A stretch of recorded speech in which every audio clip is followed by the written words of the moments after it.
இப்போ இந்த சார்ட்டில் நம்ம பார்க்குறோம். அதில் முதலாவது ஆலிஃப், அதனுடைய டீட்டெயில் நம்ம ஆல்ரெடி படித்தோம். அடுத்த எழுத்து பெய்த், ரெண்டாவது எழுத்து பெய்த். அதில் பார்த்தீங்கன்னா அதனுடைய பிக்டோகிராஃப்னா வரைபடமாக வரைஞ்சது ஒரு வீட்டோட பிளான் மாதிரி இருக்கும். கீழே பார்த்தீங்கன்னா வீட்டோட பிளான், அஸ்திபாரம் போட்ட வீடு எப்படி இருக்குமோ அப்படி இருக்கும் அதனோட படம். அதுதான் வீடு அப்படின்னு அர்த்தம்.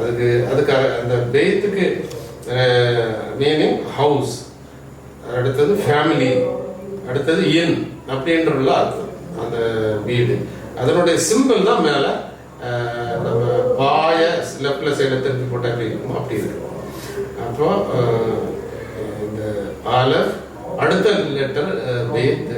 ஆலஃபோட வேல்யூ மேலே இருக்கு 1, அடுத்தது பெய்த்தோட வேல்யூ 2.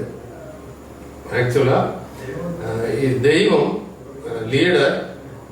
அவர் யாருக்கு லீடர்னா இந்த வீட்டுக்கு லீடர். ஆலிஃப் இந்த ஹவுஸுக்கு, ஃபேமிலிக்கு லீடர். அப்போ அதனால அந்த ஆலிஃபும் பெய்த்தும் சேர்ந்த எழுத்துக்கு பேர் அப் அப்படின்னு அர்த்தம். ஆலிஃப் பெய்த் அப், வீட்டுடைய தலைவர். அந்த அப்புக்கு பேர் தான் நம்ம அப்பான்னு கூப்பிடுறது. நம்ம தமிழ்ல அப்பான்னு கூப்பிடுறது வீட்டினுடைய தலைவரே அப்படின்னு எபிரேய மொழியில் அர்த்தம். அது அவ்வளவு ஒரு இம்பார்ட்டன்ட். அப்பு இந்த பெய்த்துங்கிறது இட் ரெப்ரசன்ட்ஸ் வேர்ல்ட், உலகத்தினுடைய தகப்பன் பிதாவாகிய தேவன். அப்ப அப்பு அப்படின்னா அவர் எல்லாருக்கும் பிதா அந்த அர்த்தத்துல. வீடு ஃபேமிலின்ற வரும்போது அப்பு, அதாவது வீட்டுடைய ஃபேமிலி தலைவர் அப்பா, அம்மா இல்லை, அப்பா தான். அது ஆண்டவர் ஆண்டவர் நியமிச்ச, அது ஆண்டவர் நியமித்த ஒரு சிஸ்டம். இப்போ எபிரேய ஹீப்ரு பெண்கள் எல்லாம் ஹஸ்பண்ட் பேர் சொல்லி கூப்பிட மாட்டாங்க, பையனோட பேரை சொல்லி அப்பும்பாங்க. அப் சலோம் அப்படின்னா சலோமனோட அப்பா. அப் நேர், நேரோட அப்பா. அது மாதிரிதான் ஆபிரகாம், அப்ரம் பையனோட அப்பா. ஏன்னா அது இட் இஸ் லைக் ஆண்டவருக்கு கொடுக்கிற அதே வேல்யூவை வீட்டின் தகப்பனுக்கு கொடுக்கறதுக்கு சமமாக அவங்க அவரை பேர் சொல்லி கூப்பிட மாட்டாங்க. அதுதான் அப் அப்படின்றது ஒரு ஹைலி ரிகார்டட் வேர்ட். காரணம் வீட்டுடைய உலகத்தில் எல்லாத்துக்கும் ஆளுகிறவர், வழிநடத்துகிறவர் அப்பு. அதே போல ஆண்டவர் என்ன வச்சிருக்காருன்னா ஒரு வீட்டுடைய ஃபேமிலியில அப்பாவை வீட்டை வழிநடத்துகிறவராக வச்சிருக்கிறார். ஒரு வீட்டினுடைய ஆசீர்வாதம் அந்த அப்பா மூலம்தான் வரும். நம்ம ஆதாம் ஏவாளாக எடுத்துக்கிட்டாலும் ஆண்டவர் ஆதாமிட தான் பேசினார். அவர் என்ன செய்யணும் என்ன செய்யக்கூடாதுங்கிறத ஆதாம்கிட்ட சொன்னாரே தவிர ஏவாள்கிட்ட சொல்லல. அவ்வளவு வேல்யூ உள்ளது அப்புங்கிற வார்த்தை, அப். அப்போ தெய்வத்தை நம்ம மகத்துவப்படுத்தும் போது அப்பா அப்படின்னு கூப்பிடுறோம்.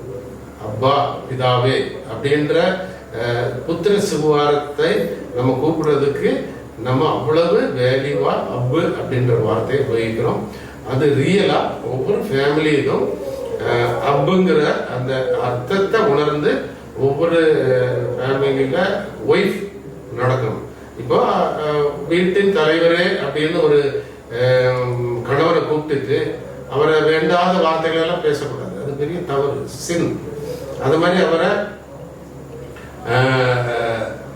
கடவுள் நமக்கு ஆண்டவரை எவ்வளவு உயர்வா வச்சிருக்கிறோமோ அப்படி ட்ரீட் பண்ணணும். அதுதான் ஆண்டவர் ஆபிரகாம் சாராய் விஷயத்துல அவள் சாராய் கீழ்ப்படிந்த போது ஆண்டவரே அப்படின்னு சொல்லி ஆபிரகாமை கூப்பிடுவாங்க. அதை அவளுடைய கேரக்டரா வேதத்தில் எழுதி வைத்திருக்கிறது. அது அவளுடைய உள்ளத்தில் மறைந்திருந்த குணமான ஒரு காரியம்னு வேதத்தில் எழுதியிருக்கு. அதனால அப்பு குறித்து ஒவ்வொரு ஃபேமிலியிலும் ஒரு ரிகார்டு வேணும், ஒரு ரெப்ரசன்டேஷன் வேணும். ஏன்னா பிள்ளைகளுக்கு ஆசீர்வாதம் அப்பு மூலம் தான் வரும். ஒரு நம்முடைய தேவன் ஒரு வீட்டில் ஃபேமிலி ஆசீர்வதிக்கிறது பிதா மூலம்தான், அவங்களோட அப்பா மூலம்தான் ஆசீர்வாதம் வரும். ஆபிரகாமுக்கு அவருக்கு ஆசீர்வாதம் வந்தது சாராய் மூலம் இல்லை, ஆபிரகாம் மூலமாக.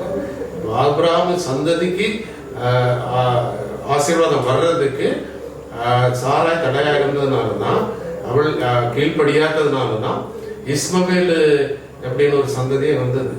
ஸோ அப்பு அப்படின்றதுக்கு அவ்வளவு ரெஸ்பெக்ட் கொடுக்கணும். அது இட் இஸ் லைக் பிதாவை கனப்படுத்துறது மாதிரி.